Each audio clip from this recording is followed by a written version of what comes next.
Chapters 1921 Conflict rises, 1922 Southern Alliance destroys formation, 1923 Stars during daytime chapter start. Chapter 1921 Conflict rises. Central continent का refinement path convention पूरे जोरों पर चल रहा था, लेकिन फैंग युआन के ग्रुप का कहीं कोई अता पता नहीं था।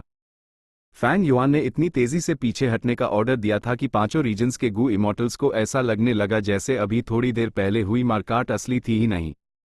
ये फैंग युआन कर क्या रहा है? सेंट्रल कॉन्टिनेंट का रिफाइनमेंट पाथ कन्वेंशन अभी भी चल रहा है, तुम कुछ कर क्यों नहीं रहे हो?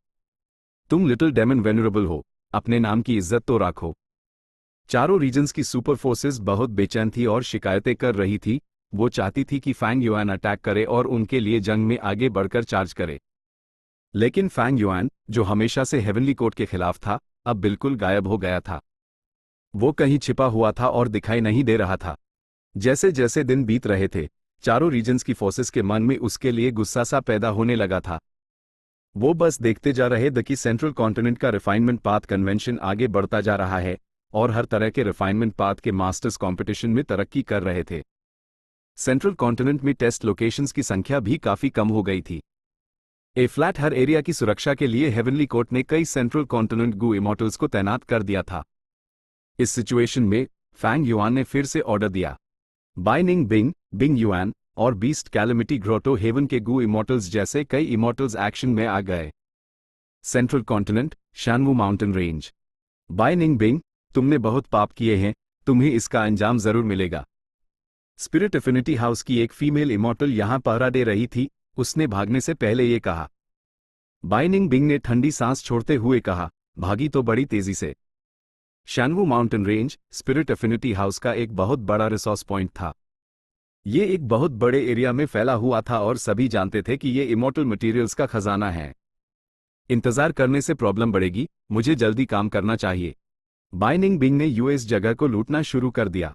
Central continent, imprisonment valley. ये यही है। स्टील रश वॉरियर ने आसपास देखा। फ्रॉस्ट बटरफ्लाई वॉरियर उसके साथ आई थी। खोलो।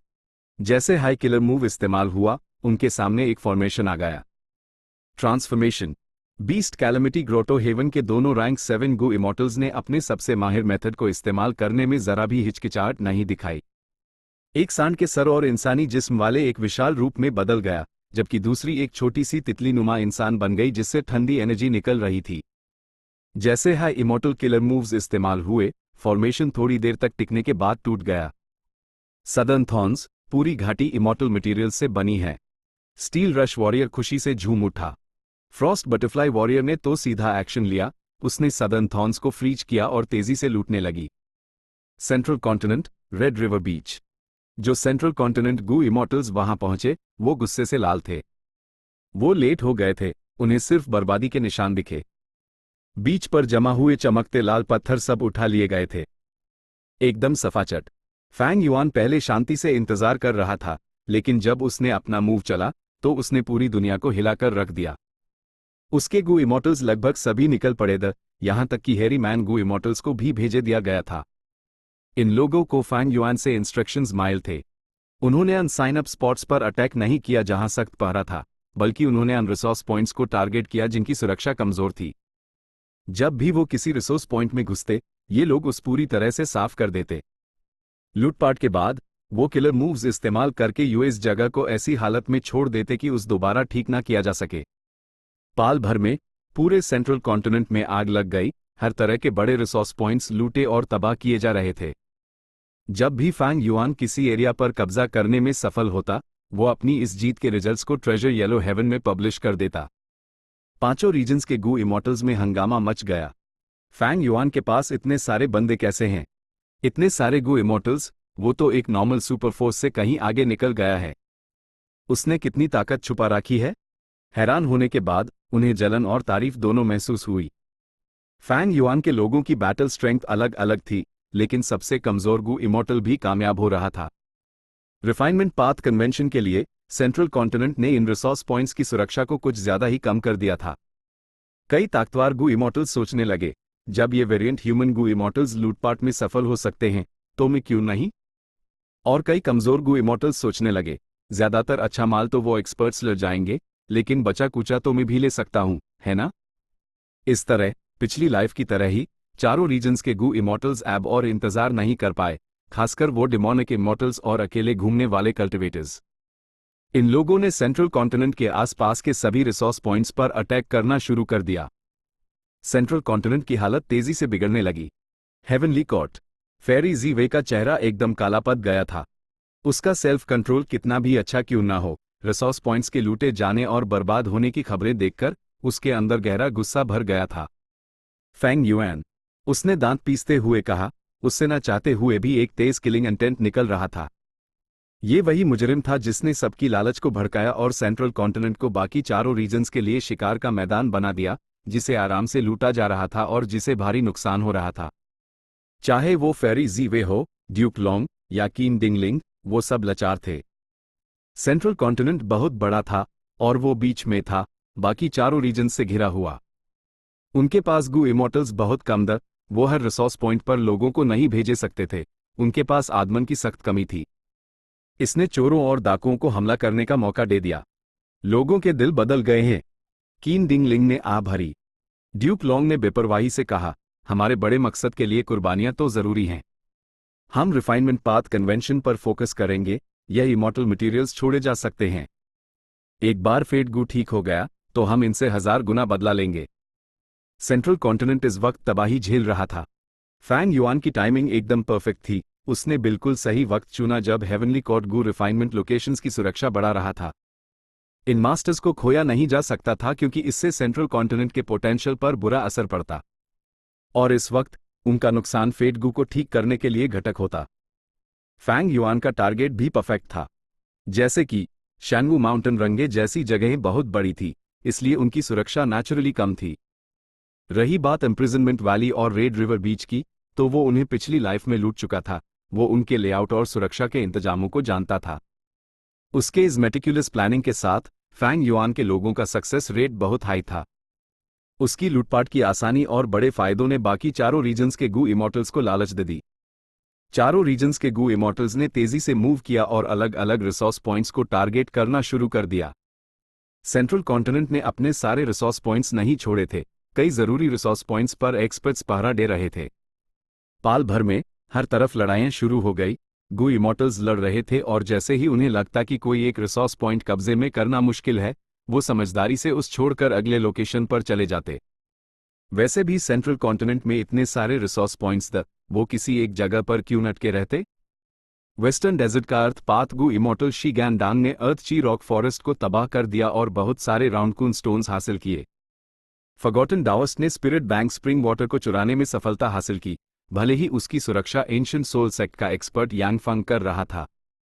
सियो हु ची, सियो शी रंग और पी शुइहा ने मिलकर काम किया और लूटपाट में सफल रहे, लेकिन माल के बंटवारे की प्रॉब्लम की वजह से वो आपस में ही लड़ पड़े।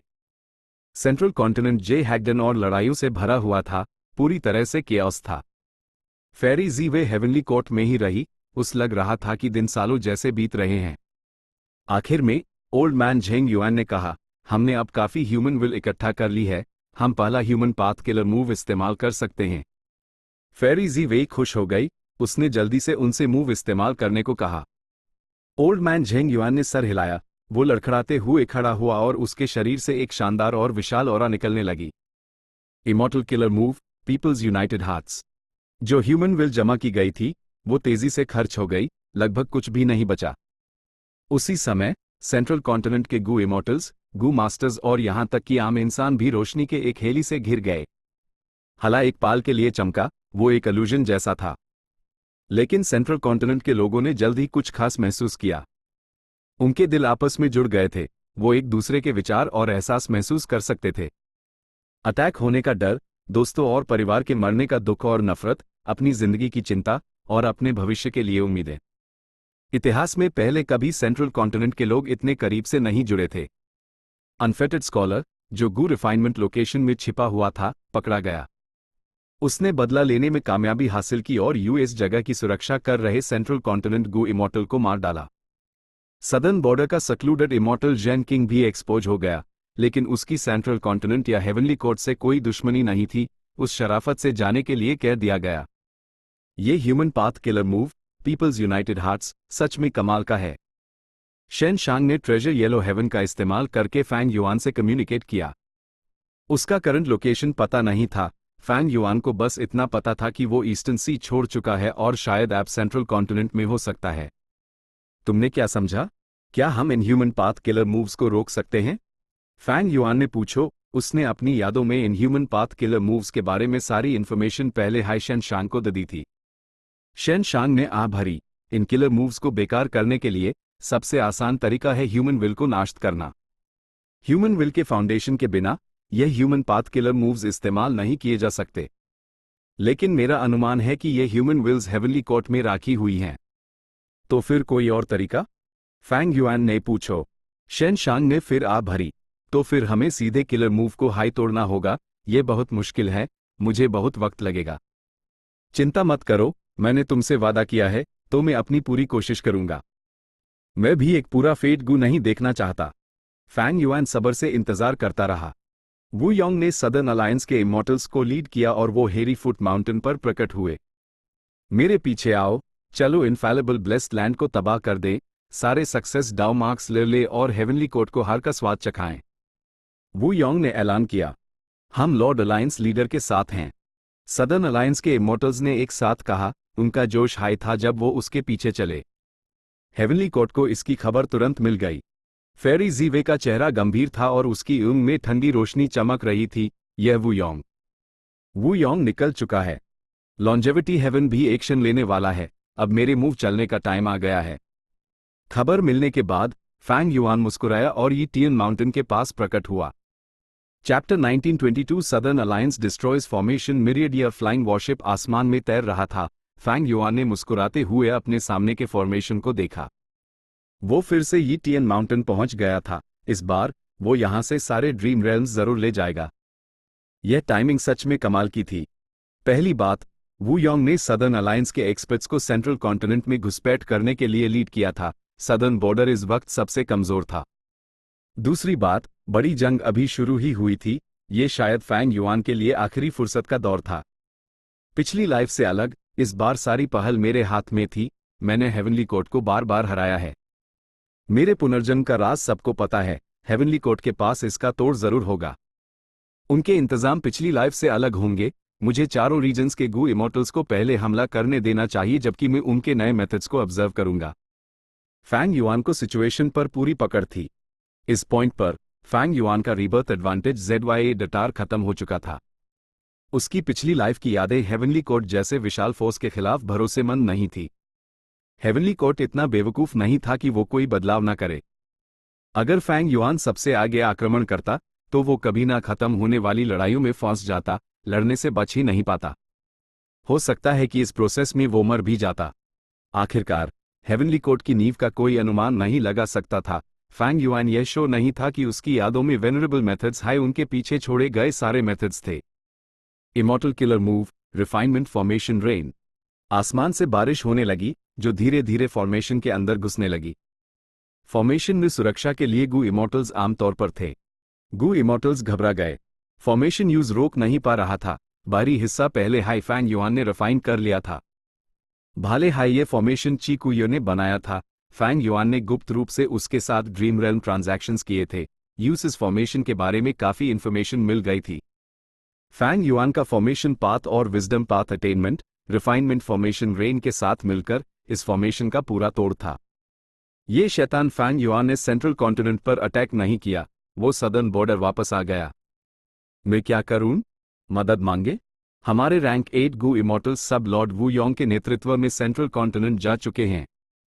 हमें फिर भी उन्हें इस बारे में इन्फॉर्म करना होगा। सदर्न बॉर्डर के गू इमॉर्टल्स ने थोड़ी देर बात की।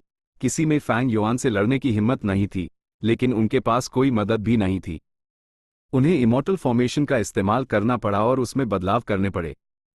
इमॉर्टल फॉर्मेशन बदलता रहा। फैंग युआन की फॉर्मेशन को रिफाइन करने की स्पीड तुरंत धीमी हो गई। लेकिन फैंग युआन अंदर ही अंदर खुश हो गया।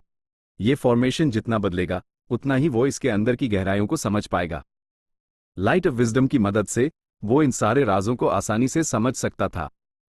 सेंट्रल कॉन्टिनेंट के अंदर सदर्न अलायंस के इमॉर्टल्स पहले हाई 9 कंसेक्यूटिव अनसीसिंग फॉर्मेशन में घुस चुके थे। वू योंग और बाकी लोगों को ये खबर मिली। क्या ड्रीम रेल्म पर अटैक हुआ है? वो कमीना फैंग युआन, क्या उस बड़ी तस्वीर दिखाई नहीं दे रही? वो असल में इस वक्त हम पर अटैक कर रहा है। सदर्न अलायंस के इमॉर्टल्स गुस्से से आग बबूला थे। वू योंग थोड़ी देर चुप रहा और फिर बोला, बिल्कुल दिख रही है। लॉर्ड वू योंग का क्या मतलब है? बादक का चेहरा गुस्से से भरा था। फैंग युआन की हरकतें सारे सदर्न बॉर्डर के राइचस पाथ फोर्सेस के फायदों को नुकसान पहुंचा रही थी। इन ड्रीम रन्स की कीमत सब जानते थे, और इसके अलावा जब महान युग आएगा तो ये और भी जरूरी हो जाएंगे। वू योंग उल्टा मुस्कुराया। अगर फैंग युआन को बड़ी तस्वीर नहीं दिख रही होती तो वो ड्रीम रेल्म पर बहुत पहले ही अटैक कर चुका होता। वो हमारे सेंट्रल कॉन्टिनेंट जाने का इंतजार नहीं करता, या शायद वो हमें बाली का बकरा बनाना चाहता है। तो क्या हम उसके लिए अपनी कुर्बानी नहीं दे रहे? किसी ने गुस्से भरे लहजे में पूछो। नहीं, वू योंग ने सर हिलाया। अगर फेट गू ठीक हो गया तो उसका खतरा अदरवर्ल्डली डेमन फैंग युआन से कहीं ज्यादा होगा। वो रिबॉर्न हुआ है। लगता है कि पिछली लाइफ में हमने अभी की तरह ही हमला करने की पहल की थी, लेकिन कोई चारा नहीं है, हमें हमला करना ही होगा। ये पांचों रीजन्स के भले के लिए है। सब लोग, हमारे जाने से पहले मैंने आपको पहले ही बता दिया था कि हमारे रीजन पर हमला हो सकता है। चाहे वो आपका परिवार हो, दोस्त या हमारा इलाका, सारी बर्बादी और मारकाट बड़ी तस्वीर के सामने कुछ भी नहीं। अगर हेवनली कोर्ट को एक पूरा फेट गू मिल गया तो हम सब लाचार हो जाएंगे, किसी का कोई भविष्य नहीं होगा। वू क्लैन ने ये कहते हुए, उसकी इल्म बिजली की तरह चमक रही थी, उसने आसपास देखा और ऐलान किया, ये मेरा आदेश है, सभी सुरक्षा कर रहे गू इमॉर्टल्स को फॉर्मेशन से पीछे हटने दो, फिजूल की कुर्बानियां मत दो। मैं जानता हूं ये एक रिस्क भरा कदम है, लेकिन अगर मेरा वो क्लैन हेडक्वार्टर्स भी तबाह हो जाए, मैं अपने शब्द वापस नहीं लूंगा। वू योंग के इस इरादे ने सभी इमॉर्टल्स के दिलों को हिला दिया। ए फ्लैट वो सब एकजुट द सदर्न अलायंस के इमॉर्टल्स आपस में जुड़े हुए द वो लड़ते हुए 9 कंसेक्यूटिव अनसीसिंग फॉर्मेशन की गहराइयों में घुस गए। सदर्न बॉर्डर को वू योंग के आदेश मिलने के बाद सुरक्षा कर रहे गू इमॉर्टल्स ने राहत की सांस ली। वो अपने साथ जितने इमॉर्टल गू ले जा सकते थे ले गए और टेलीपोर्ट होना शुरू कर दिया। एक पाल बाद फैंग युआन ने फॉर्मेशन को रिफाइन कर लिया। एक भी सदर्न बॉर्डर गू इमॉर्टल नजर नहीं आ रहा था। फॉर्मेशन को डिसमेंटल करने के बाद यूज एक इन्फॉर्मेशन पाथ गू वर्म मिला। ये एक लेटर था जो वू योंग ने खास तौर पर उसके लिए लिखा था। फैंग युआन की डिवाइन सेंसस पर से गुजरी कंटेंट को देखते हुए लेटर में सिर्फ एक सेंटेंस था जो एक हाई व्यू पॉइंट के बारे में बात करता था। हेवनली कोर्ट और फेट का खतरा, सेंट्रल कॉन्टिनेंट मजबूत है जबकि चारों रीजन्स कमजोर हैं। उसने फैंग युआन को रुकने के लिए कहने जैसी कोई बात नहीं की थी। ये वू योंग भी ना। फैंग युआन ने मन हाय मन आ भरी। पहले वो फैंग युआन के लिए एक प्रॉब्लम था, अपनी पॉलिटिकल स्किल्स का इस्तेमाल करके फैंग युआन की वसूली को रोकता था और उस भारी नुकसान पहुंचता था। लेकिन अब वू योंग ने सदर्न बॉर्डर गू इमॉर्टल्स को सुरक्षा बैंड करने के लिए कहा। उसने उन्हें पीछे हटने को कहा और फैंग युआन का काफी एफर्ट बचा लिया। अगर ये सदर्न बॉर्डर गू इमॉर्टल्स सुरक्षा करते रहते तो बहुत वक्त बर्बाद होता। फैंग युआन के ड्रीम रेल्म लेने के बाद वो बहुत सारा वक्त बचाएगा, जिसका मतलब था कि वो सदर्न बॉर्डर के राइचस पाथ के लिए परेशानी खड़ी कर सकता था। वू योंग के आदेशों में बहुत रिस्क था, ये एक बहादुरी भरा कदम था। लेकिन वू योंग को यकीन था कि फैंग युआन बड़ी तस्वीर को समझता है, वो सदर्न बॉर्डर में और परेशानी खड़ी नहीं करेगा। ये बिल्कुल वैसा ही था जैसे फैंग युआन जानता था कि अगर वो हमला करेगा तो वू योंग इन इलाकों की रक्षा के लिए सेंट्रल कॉन्टिनेंट से वापस नहीं आएगा। और सच तो ये था, फैंग युआन का इस वक्त सदर्न बॉर्डर के राइचस पाथ से उलझने का कोई इरादा नहीं था। कुछ कोशिश के बाद फैंग युआन ने यहाँ के सारे ड्रीम रेल्म्स ले लिए। यीटियन माउंटेन ने फिर से दिन की रोशनी देखी। यहाँ हुए विशाल गू इमॉर्टल बैटल्स के निशान पूरे पहाड़ पर दिख रहे थे। यहाँ जिंदगी का कोई निशान नहीं था, सब कुछ बदल चुका था। फैंग युआन सेंट्रल कॉन्टिनेंट की तरफ बढ़ने लगा। सफर के दौरान उसने इन ड्रीम रेल्म्स को पूरे dream reality seeker physique bodies में बदल दिया। आगे की लड़ाई में ये pure dream reality seeker physique bodies उसकी एक बहुत बड़ी ताकत होंगे। पिछली लाइफ में फंग जिन हुआंग उसके पूरे dream reality seeker physique bodies के ब्लास्ट को जेएचईएल पाई थी। इस लाइफ में ये मुमकिन था कि वो वैसा ही कर सकती थी। लेकिन फंग जिन हुआंग सिर्फ एक आम मॉर्टल गू मास्टर थी। पहल फैंग युआन के पास थी, उसके पास हमला करने के लिए कई बैटलफील्ड्स थे। Heavenly court, central great hall, duke long, fairy जीवे और कीन डिंग लिंग सिचुएशन पर नजर रखे हुए थे। ओल्ड मैन झेंग युआन को भी यहां बुलाया गया था। लेटेस्ट न्यूज, सदर्न बॉर्डर के गू इमॉर्टल्स ने पहला फॉर्मेशन तोड़ दिया है, वो दूसरे फॉर्मेशन की तरफ जा रहे हैं। फैंग युआन ये टियन माउंटेन में प्रकट हुआ और उसने फॉर्मेशन को तबाह कर दिया, सारे ड्रीम रेल्म्स लग गया। फेरी जी वे ने अचानक कहा। ड्यूक लोंग ने गंभीरता से कहा, फैंग युआन सदर्न बॉर्डर में और केओस नहीं मचाएगा, वो जरूर सेंट्रल कॉन्टिनेंट में लड़ने जाएगा। लगता है कि हमें इन ड्रीम रेल्म से निपटना पड़ेगा। फेरी जी वे ने सर हिलाया। हम बहुत किस्मत वाले हैं कि फंग जिन हुआंग ने perfect pure dream reality seeker physique बनाया, वो फैंग युआन के ड्रीम पाथ मेथड्स का सामना कर सकती है। ड्यूक लोंग हंसा, तुम्हें लगता है ये किस्मत है? नहीं, ये किस्मत की ताकत है। हेवनली कोर्ट ये यूं नहीं हारेगी, हम हार नहीं सकते। इसी पाल फेरी जी वे ने हैरान होकर सांस ली। सदर्न बॉर्डर के इमॉर्टल्स ने दूसरा फॉर्मेशन तोड़ दिया है, वो अब तीसरे की तरफ जा रहे हैं। इतनी जल्दी? कीन डिंग लिंग भी हैरान थी। 9 कंसेक्यूटिव अनसीसिंग फॉर्मेशन के अंदर इमॉर्टल्स का जोश हाई था। चीकुयू, अच्छा काम किया। आखिरकार सदर्न बॉर्डर के आई cloud formation path great grand master lord चीकुयू के होते हुए कौन सा फॉर्मेशन हमें रोक सकता है? हा, अभी थोड़ी देर पहले जब इमॉर्टल्स दूसरे सब फॉर्मेशन में घुसे, चीकुयू ने कहा, रुको। इसके बाद उसने एरिया को ऑब्जर्व किया और इमॉर्टल्स को तेजी से और सावधानी से फॉर्मेशन तोड़ने के लिए लीड किया। इमॉर्टल्स ने उसकी तारीफ की, लेकिन चीकुयू ने सर हिलाया। सच तो यह है, मैंने इस फॉर्मेशन को नहीं समझा, मुझे फैंग युआन से इंफॉर्मेशन मिली थी। सदर्न बॉर्डर के इमॉर्टल्स के एक्सप्रेशंस जम गए। चीकुयू ने आगे कहा, अपने मेथड का इस्तेमाल करके मैं इस फॉर्मेशन को तेजी से तोड़ सकता हूं, लेकिन वो एक फॉरबिडन मेथड है जो मेरी उम्र को खर्च करेगा। लगता है कि फैंग युआन रीबॉर्न हुआ है। पिछली लाइफ में उसने जरूर इस फॉर्मेशन को तोड़ा होगा, वो इसके बारे में साफ साफ जानता है। इमॉर्टल्स ने सर हिलाया, उसकी बात से सहमत होते हुए। जो वो नहीं जानते थे, वो ये था कि चीकुयू ने हाई फैंग युआन को इस फॉर्मेशन की गहराइयां समझाई थी। पिछली लाइफ में Fang Yuan emperor city battlefield से हेरी फुट माउंटेन की तरफ दौड़ा था। 9 कंसेक्यूटिव अनसीसिंग फॉर्मेशन को तोड़ने के लिए इमॉर्टल्स 5 रीजनल लिमिट फॉर्मेशन का इस्तेमाल करना चाहते थे, लेकिन पूरे फॉर्मेशन चार्ट के बिना और उस दुश्मन के फॉर्मेशन के अंदर बनाना बहुत मुश्किल था। फैंग युआन ने अपने विजडम पथ और फॉर्मेशन पाथ अटेनमेंट का इस्तेमाल करके चीकुयू और ब्लैक एक्सट्रेमिटी के साथ कोऑपरेट किया, सबने मिलकर पूरा फॉर्मेशन चार्ट डिड्यूस किया।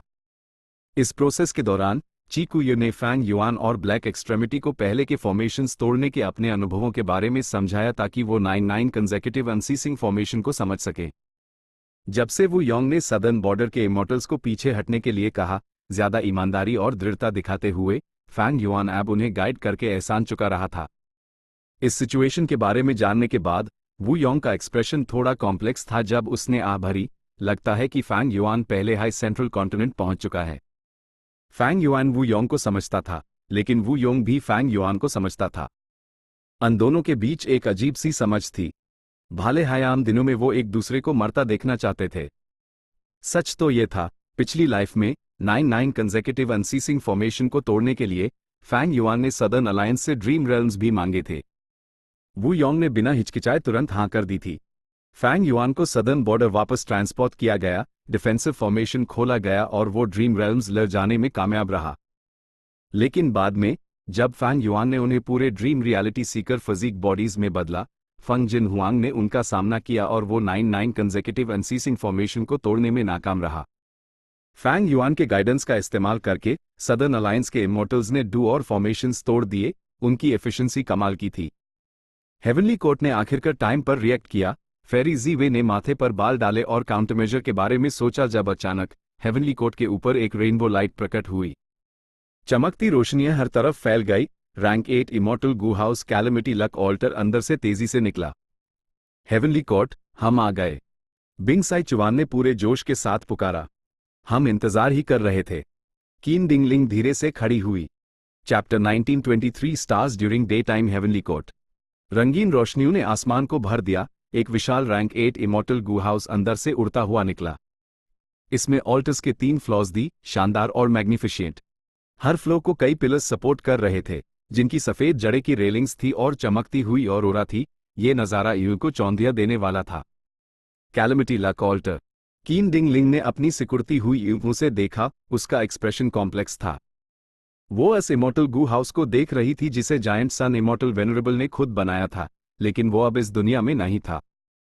भले ही आप एक इमोर्टल वेनरेबल हो, उम्र की सीमा होती है। Heavenly court.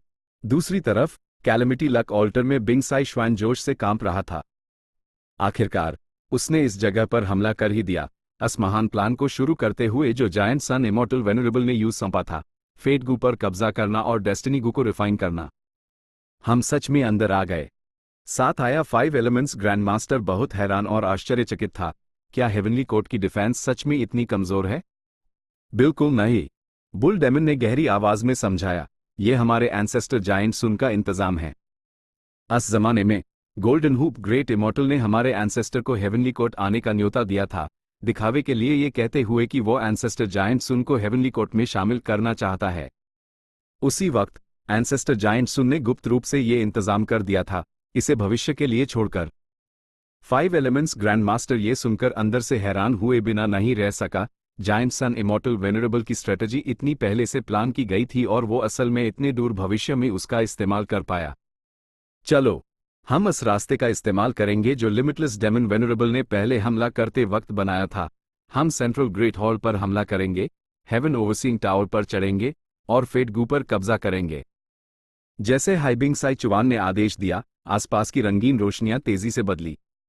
Calamity luck alter को असल में रंगीन रोशनियों ने उठा लिया और एक दूर जगह पर ले जाकर रख दिया। प्राइमोर्डियल ओरिजिन इमोर्टल वेनरेबल द्वारा छोड़ी गई की वॉल पहले हाई एक्टिवेट हो चुकी थी, उसने कैलेमिटी लक ऑल्टर को की वॉल के अंदर सील कर दिया था। दूसरी तरफ कीन डिंगलिंग का चेहरा पीला पड़ गया था और वो जमीन पर गिर गई थी। उसने पहले ही अपनी पूरी कोशिश की थी कि जायंट सन इमोर्टल वेनरेबल के इंतजामों में कुछ छोटे मोटे बदलाव कर सके। नॉर्दर्न प्लेन्स के खिलाफ सुरवेदे ट्रैप नेचुरली सबसे ज्यादा असरदार एक वेनरेबल मेथड की मदद से हाई होता। प्राइमोर्डियल ओरिजिन इमोर्टल वेनरेबल ने हेवनली कोर्ट में किलर मूव ची वॉल छोड़ा था, वो हर जगह था।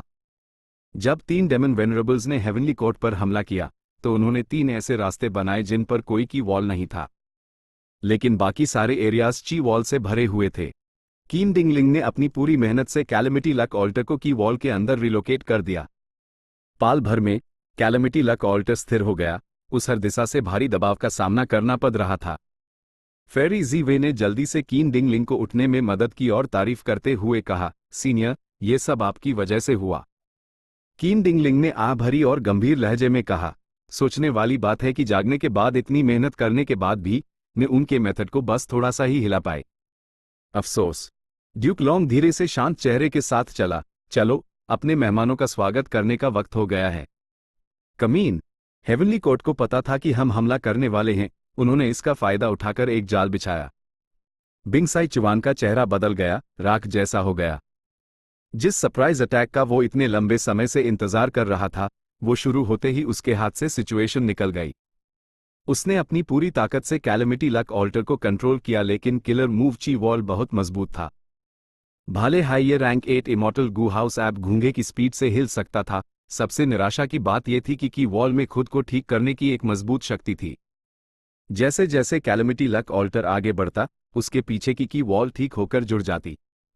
जैसे हाई लॉन्जेविटी हेवन के लोगों को झटका लगा, ईस्टर्न सी के गू इमोर्टल्स हिडन ड्रैगन केव पहुंचे। सोचा ना था कि हिडन ड्रैगन केव यहां है। सॉन्ग ची युआन ने मैन हाईमैन गहरी सांस ली। ग्रैनी रोंग ने हंसी उड़ते हुए कहा, यह जगह काफी सुनसान है, लेकिन इस दुनिया में कोई भी चीज बिल्कुल छिपी नहीं रह सकती। यांग जी हे ने जोड़ा, उस जमाने में दी जैंग शेंग ने सेंट्रल कॉन्टिनेंट में तबाही मचाई थी। ड्यूक लॉन्ग ने यूज दबाया और यहां सील कर दिया। ये एक बहुत बड़ी घटना थी, लेकिन क्योंकि ये इतिहास में बहुत पहले हुआ था और क्योंकि हेवनली कोर्ट ड्रैगनमैन रेस को खत्म करना चाहता था, उन्होंने निशान मिटाने में कोई रहम नहीं दिखाया। ही। वैसे ड्यूक लॉन्ग बहुत जालिम है। हेवनली कोर्ट के लिए उसने अपने सारे बच्चों और वंशजों की कुर्बानी दे दी। शेन कॉन्ग शेंग ने नफरत भरे लहजे में आलोचना की। ईस्टर्न सी के 8 गू इमोर्टल्स यहां पहुंचे। ये वही सिचुएशन थी जो पिछली लाइफ में थी। इस मकसद को पाने के लिए फैंग युआन ने गुप्त रूप से बहुत मेहनत की थी। एक तरफ उसने किसी एंसेस्टर के अपने स्टेटस का इस्तेमाल करके सॉन्ग ची युआन और हुआ काइये को इशारा किया। दूसरी तरफ उसने शेन कॉन्ग शेंग से अपनी असली पहचान से कांटेक्ट किया और आखिर में ईस्टर्न सी के 4 रैंक 8 अकेले कल्टिवेटर्स सभी ड्रैगन प्लस के ड्रैगन जनरल्स द उन्होंने फैंग युआन के इंतजामों का पालन किया। फैंग युआन को पहले हिडन ड्रैगन केव के लोकेशन के बारे में सुरे नहीं था, लेकिन ड्रैगन पैलेस मिलने के बाद उसने उसमें इससे जुड़े रिकॉर्ड्स देखे।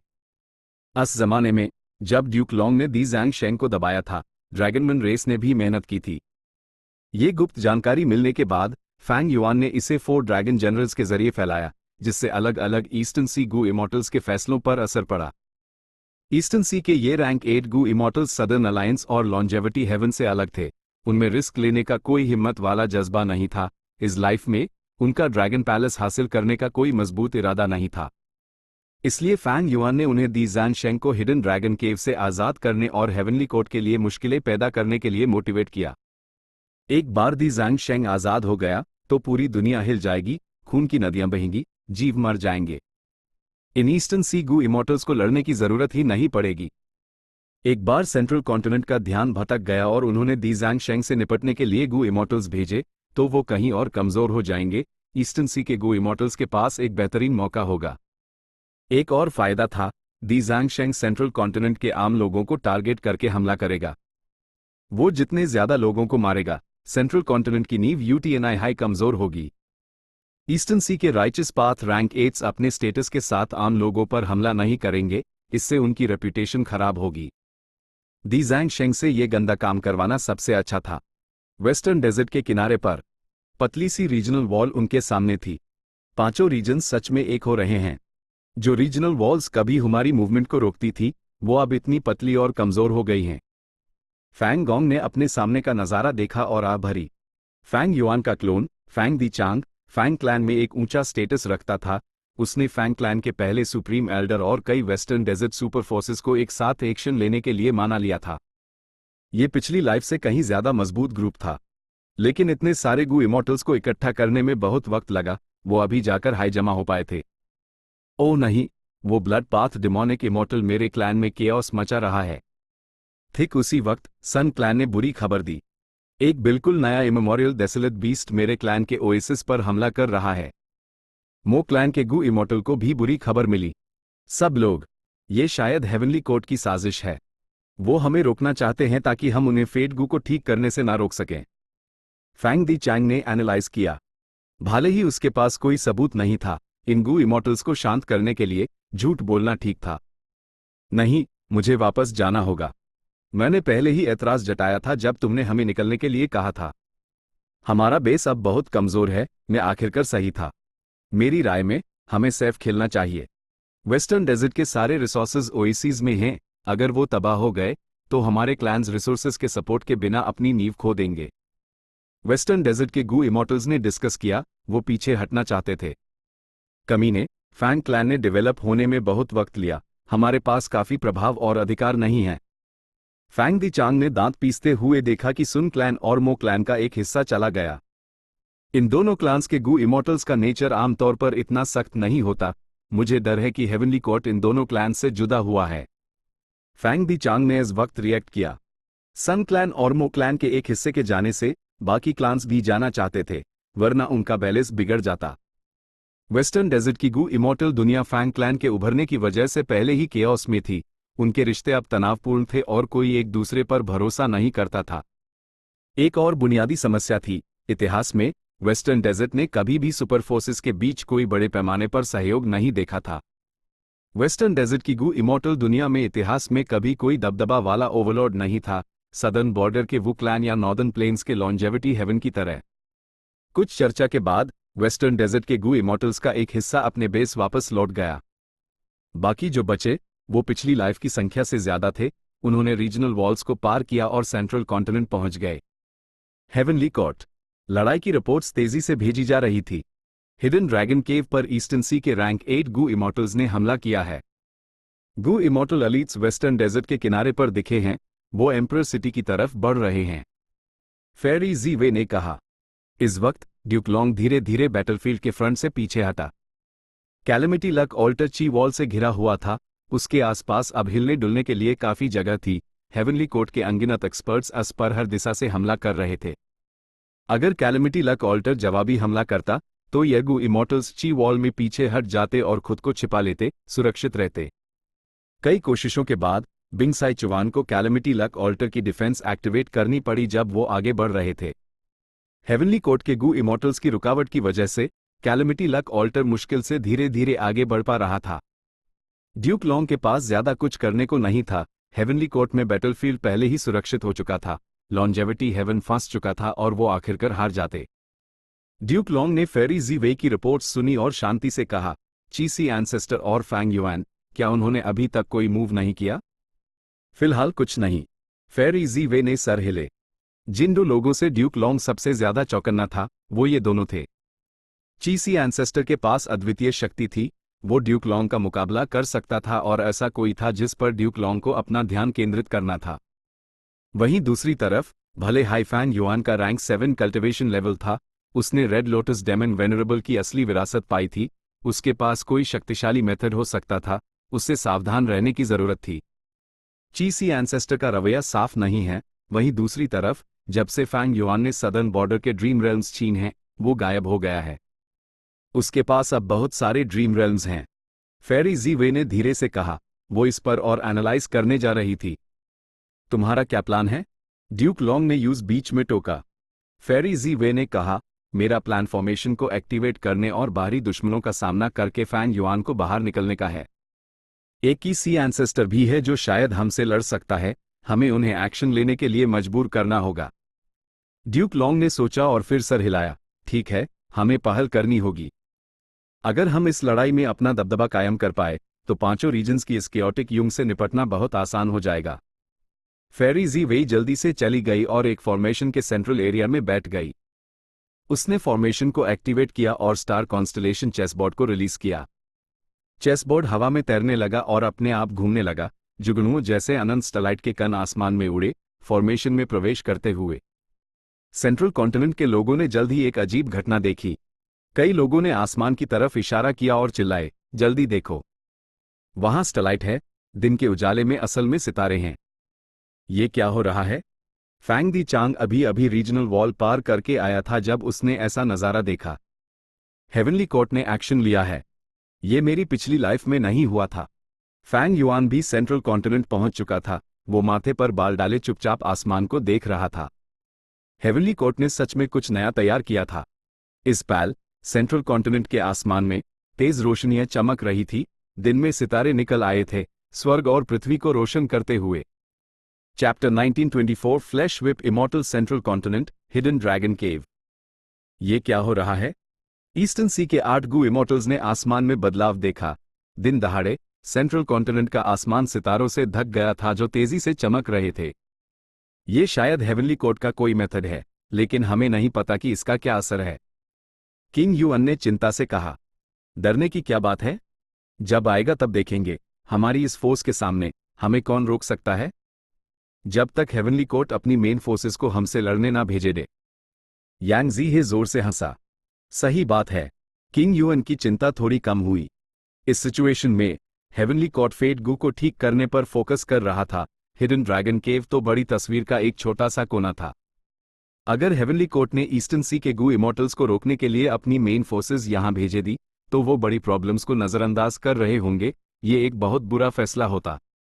फॉर्मेशन में घुसो, इस फॉर्मेशन को तोड़ दो और दी ज़ैंग शेंग को आजाद करो।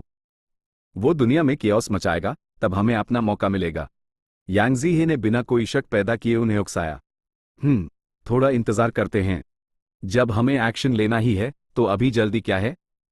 सोंग ची युआन का दिमाग शांत था। जब हेवनली कोर्ट ने अपना मेथड इस्तेमाल कर ही लिया है, तो हमें कम से कम ये तो पता करना चाहिए कि इससे होता क्या है ना? सोंग ची युआन की बातों ने ईस्टर्न सी के गू इमॉर्टल्स को फिर से सोच में डाल दिया। यांग जी हे और दूसरे ड्रैगन जनरल्स ने मन हाय मन गाली दी। यह ईस्टर्न सी के राइचस पाथ रैंक 8 सच में बड़े ही दुविधा में रहने वाले थे। उन्होंने पहले हाई हेवनली कोर्ट से दुश्मनी मोल ले ली थी, लेकिन फिर भी फॉर्मेशन को तुरंत तोड़ना नहीं चाहते थे।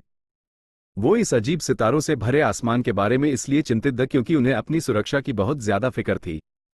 अगर वो नॉर्दर्न प्लेन्स के गू इमॉर्टल्स होते, तो वो अब तक फॉर्मेशन में घुस चुके होते।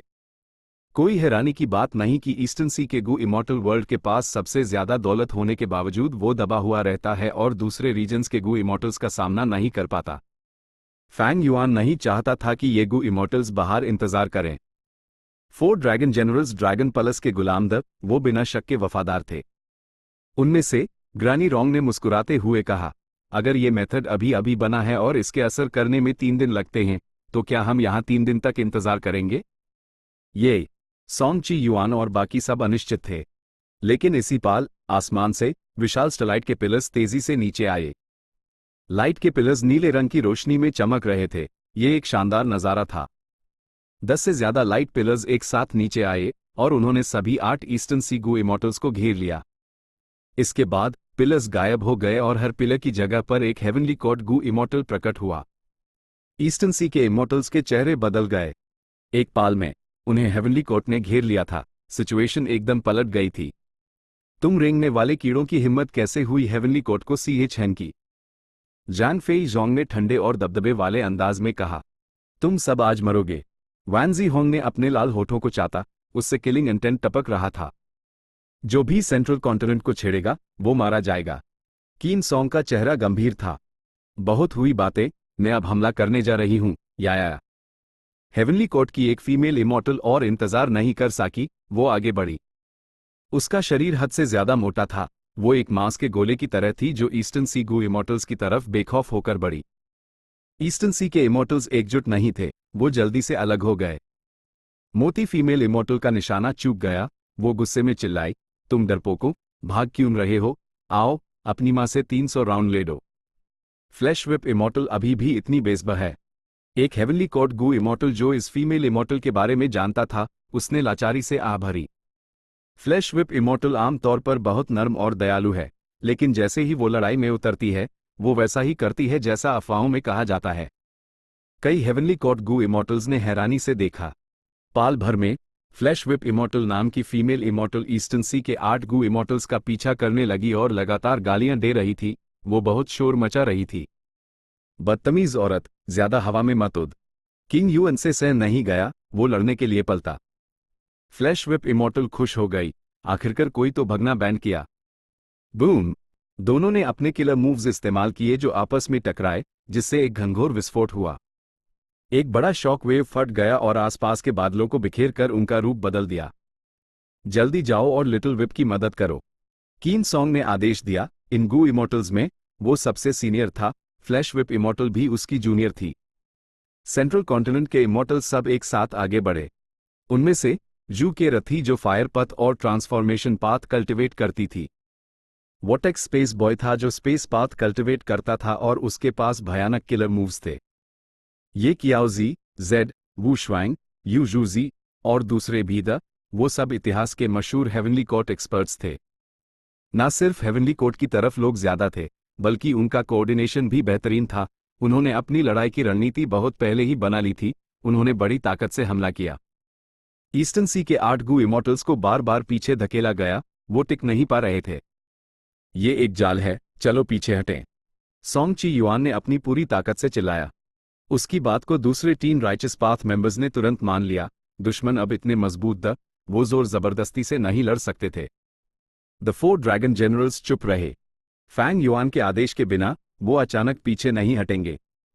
इस अफरा तफरी भरी लड़ाई के बीच जू के ने अचानक अपनी हथेली से धक्का दिया और एक आग की रोशनी निकली। आग की रोशनी एक खूबसूरत तलवार की रोशनी जैसी थी जो ग्रानी रोंग की तरफ बढ़ी। ग्रानी रोंग और चाओ शन हे इस वक्त लड़ रहे थे। आती हुई ब्लेड को देखकर वो हती नहीं। अहम मोड़ पर जांग येन अचानक हिला, एक साया प्रकट हुआ और उसने आग की रोशनी को रोक लिया। ओह, इन दोनों गू इमॉर्टल्स के साथ कुछ अजीब हो रहा है। जू केरा का चेहरा बदला, उस कुछ गड़बड़ लगी। पिछली लाइफ की तुलना में वो बहुत पहले जाग गई थी। उसने बहुत सारी तैयारियां की थी। यूज पहले हाई ग्रैनी रोंग और जांग येन के बारे में जानकारी मिल गई थी। ये दोनों अकेले इमॉर्टल्स लेकिन वो असल में एक दूसरे पर इतना भरोसा करते ये सच में दुर्लभ था। लेकिन जल्द ही जू केरा को पता चला कि ये सिर्फ जांग येन और ग्रैनी रोंग हाई नहीं, यांग जीहे और शी मियाओ भी अजीब थे। ये चारों रैंक 8 एक दूसरे पर पूरा भरोसा करते वो खतरनाक सिचुएशंस में एक दूसरे को अपनी सुरक्षा करने देने के लिए तैयार थे। उनके इस कोऑर्डिनेशन की वजह से वो हेवनली कोर्ट के गू इमॉर्टल्स के हमलों का सामना बिना हारे कर पा रहे थे। फेरी जी वे इस वक्त सेंट्रल हॉल में अपने फॉर्मेशन कोर से सिचुएशन देख रही थी। स्टेलाइट उसके सामने चमक रही थी, हिडन ड्रैगन केव का सीन दिखा रही थी। भाले हाई वो हेवनली कोर्ट में थी, यूज बैटलफील्ड की पहली खबर मिल रही थी। इन 4 ईस्टर्न सी के अकेले इमॉर्टल्स को क्या हुआ है? उनका रिश्ता इतना गहरा नहीं होना चाहिए जब तक कि उन्होंने कोई सख्त अलायंस एग्रीमेंट ना किया हो जिसने उन्हें पूरे विश्वास के साथ मिलकर काम करने दिया। फेरी जी वे और नहीं सोच सकी, अभी ये सब सोचना का समय नहीं था। उसने थोड़ी देर सोचा और फिर अपने आदेश दिए। उसके आदेश मिलने के बाद ओल्ड मैन बी फंग जो हिडन ड्रैगन केव के अंदर था, उसमें नई जान आ गई। उसने जल्दी से फॉर्मेशन को एक्टिवेट किया। फॉर्मेशन के आसपास तेज रोशनियां प्रकट हुई, उसकी शक्ति पूरे बैटलफील्ड में फैल गई। ओह नहीं, जल्दी निकलो यहां से। एक बार हम फॉर्मेशन में घुस गए तो वो हमें एक एक करके मार देंगे। ईस्टर्न सी के इमॉर्टल्स घबरा गए, वो जल्दी से चिल्लाए। लेकिन हेवनली कोर्ट के रैंक 8 गू इमॉर्टल्स उन्हें कैसे जाने देते? तुरंत किलर मूव्स इस्तेमाल किए गए ताकि ईस्टर्न सी गू इमॉर्टल्स को रोका जा सके। वो निकल नहीं पाए। उन्हें हेवनली कोर्ट गू इमॉर्टल्स के साथ फॉर्मेशन में खींच लिया गया। दोनों पार्टियां हिडन ड्रैगन केव के फॉर्मेशन में घुस गई। ओल्ड मैन बी फंग, जो फॉर्मेशन को कंट्रोल कर रहा था, कर उठा और उसका चेहरा पीला पड़ गया, उसकी नाक से खून बहने लगा। भाले हाई हिडन ड्रैगन केव का फॉर्मेशन शक्तिशाली था। एक साथ इतने सारे रैंक 8 गू इमॉर्टल्स को अंदर लेना ओल्ड मैन बी फंग की सीमा से बाहर था। दादाजी, आप ठीक हैं? फंग चैनजी जो पास में था, उसने चिंता से पूछो। वो ओल्ड मैन बी फंग का प्यारा पोता था। अगर उसने गलती ना की होती और अपने दादा के साथ हिडन ड्रैगन केव की सुरक्षा करने के लिए मजबूर ना होता, तो ओल्ड मैन बी फंग अब तक हेवनली कोर्ट का सदस्य बन चुका होता। लेकिन अगर मैं इस लड़ाई में कुछ योगदान दे सका, तो हेवनली कोर्ट शायद मुझे भारती कर ले। ओल्ड मैन बी फंग की इर्द में तेज रोशनी चमक रही थी, वो जोश से भरा हुआ था। ईस्टर्न सी के रैंक 8 फॉर्मेशन में फंस गए थे, वो अलग हो गए थे। हेवनली कोर्ट के गू इमॉर्टल्स भी अलग अलग एरियाज में बंट गए थे। यह फॉर्मेशन मुख्य रूप से दी ज़ैंग शेंग को दबाने और सील करने के लिए है। इसमें गू इमॉर्टल्स के साथ लड़ाई में सहयोग करने की कोई शक्ति नहीं है। हर गू इमॉर्टल जो फॉर्मेशन में घुसता है, उसे एक अलग एरिया में भेजे दिया जाएगा। जब तक फॉर्मेशन तोड़ नहीं दिया जाता, एक हाई एरिया में गू इमॉर्टल्स नहीं होंगे। फेरी जी वे हिडन ड्रैगन केव के फॉर्मेशन के बारे में जानती थी। उसने हेवनली कोर्ट के गू इमॉर्टल्स को पीछे हटने का आदेश दिया। जबकि ईस्टर्न सी के इमॉर्टल्स अंदर फंसे हुए थे। वे ये जगह तुम्हारे हवाले करता हूं, कीन सॉन्ग ने जाने से पहले कहा। चिंता ना करें, मैं अपनी जान देकर इस जगह की रक्षा करूंगा। अगर कुछ भी हुआ तो मैं रिपोर्ट करूंगा और मदद मांगूंगा। ओल्ड मैन बी फंग ने नम्रता और गंभीरता से कहा। बहुत अच्छा। कीन सॉन्ग को तसल्ली हुई जब वो हेवनली कोर्ट के गू इमॉर्टल्स को लेकर चला गया। इसी समय 10 से ज्यादा लाइट पिलर्स फिर से नीचे आए। नीले स्टारलाइट पिलर्स ने सभी हेवनली कोर्ट रैंक 8 को घेर लिया। पिलर्स गायब हो गए, उनके अंदर के रैंक 8 गू इमॉर्टल्स के साथ। फैंग दी चांग और बाकी लोग अपने इमॉर्टल गू हाउस में सफर कर रहे थे जब वो एम्परर सिटी की तरफ बढ़े। भाले high central continent refinement path convention को इस लाइफ में फैंग युआन ने पहले ही डिसरप्ट कर दिया था और उसकी प्रगति पिछली लाइफ से धीमी थी। वो अभी तक कंपटीशन के फाइनल राउंड तक भी नहीं पहुंचा था। लेकिन साफ था, एम्परर सिटी हाई एक ऐसी जगह थी जो उन्हें सुरक्षित रख सकती थी और गू रिफाइनमेंट और फेट गू की बहाली में दखल भी नहीं देती। वो जगह पहले हाई हेवनली कोर्ट द्वारा भरी सुरक्षा में थी, इसलिए फैंग दी चांग ने वेस्टर्न डेजर्ट के इमॉर्टल्स को एम्परर सिटी की तरफ जाने के लिए कहा। वेस्टर्न डेजर्ट के इमॉर्टल्स का जोश हाई था। लेकिन अगले हाई पैल स्टारलाइट पिलर्स फिर से प्रकट हुए और 10 से ज्यादा हेवनली कोर्ट गू इमॉर्टल्स प्रकट हुए। मारो! फ्लैश व्हिप इमॉर्टल फिर से आगे बढ़ी। लेकिन इस बार वेस्टर्न डेजर्ट के गू इमॉर्टल्स घबराए नहीं। वो अपने इमॉर्टल गू हाउसेस के अंदर वो बहुत सुरक्षित महसूस कर रहे थे। फ्लैश व्हिप इमॉर्टल को हमला करते देख, भले ही वो एक रैंक 8 गू इमॉर्टल थी, वो एक इमॉर्टल गू हाउस को तुरंत तबाह नहीं कर सकती थी। हेवनली कोर्ट कौन सा मेथड इस्तेमाल कर रहा है? वो एक ही समय में इतने सारे रैंक 8s को ट्रांसपोर्ट कर सकते हैं। फैंग दी चांग ने और नहीं सोचा, उसने दुश्मनों का सामना करने के लिए कई इमॉर्टल गू हाउसेस को हरेक में लाया। एक विजडम पाथ गू इमॉर्टल के रूप में जो सबसे मजबूत immortal gu house divine bean plus को कंट्रोल करता था, यूज ग्रुप का नेता चुना गया था, उसके पास सबसे ज्यादा अधिकार था। इमॉर्टल गू हाउसेस ने बेपरवाही से चार्ज किया। अब हेवनली कोर्ट की बारी थी उनसे बचने की। लेकिन डुगू इमॉर्टल्स पीछे नहीं हेट। एक था जैंग फेईजोंग, वो एक भालू के सर और इंसानी शरीर वाले एक विशाल रूप में बदल गया। वो अपने शरीर से इमॉर्टल गू हाउसेस का सामना कर रहा था। दूसरी थी फ्लैश व्हिप इमॉर्टल, वो एक ट्रांसफॉर्मेशन पाथ गू इमॉर्टल थी, वो एक चलते हुए मांस के पेड़ में बदल गई। उसकी जड़ें पैरों की तरह हिल रही थी, तेजी से दौड़ रही थी, जबकि उसकी शाखाएं अनंत विप में बदल गई जो पागलपन से हमला कर रही थी। Crack crack crack. वो भी इमॉर्टल गू हाउसेस का सामना कर रही थी। कई रैंक 7 इमॉर्टल गू हाउसेस को मुड़कर भागने के लिए मजबूर होना पड़ा। डिवाइन बीन पलस के अंदर फैंग दी चांग का चेहरा काला था। हेवनली कोर्ट ने बदलाव किए हैं, लेकिन ये बदलाव कुछ ज्यादा ही बड़ा है। जैंग फेई जोंग, वान जी होंग और जू केरा पहले ही जाग गए, यहां तक कि फ्लैश विप इमॉर्टल जैसे एक्सपर्ट्स भी प्रकट हो गए। और सबसे जरूरी, ये कौन सा किलर मूव है? ये एक साथ 10 से ज्यादा रैंक 8 गू इमॉर्टल्स को ट्रांसपोर्ट कर सकता है। ऐसा तो कभी सुना ही नहीं। इस मूव के साथ हेवनली कोर्ट के पास अपनी मेन फोर्सेस को कहीं भी हमला करने के लिए मोबिलाइज करने की पहल थी। ये लड़ाई में एक बहुत महत्वपूर्ण ट्रम्प कार्ड था। जब तक इस मूव को तबाह नहीं किया जाता, हेवनली कोर्ट एक हाई समय में कई बैटलफील्ड्स पर लड़ सकता था। वो अपने सामने आने वाली किसी भी चीज से निपट सकते थे। Chapter and.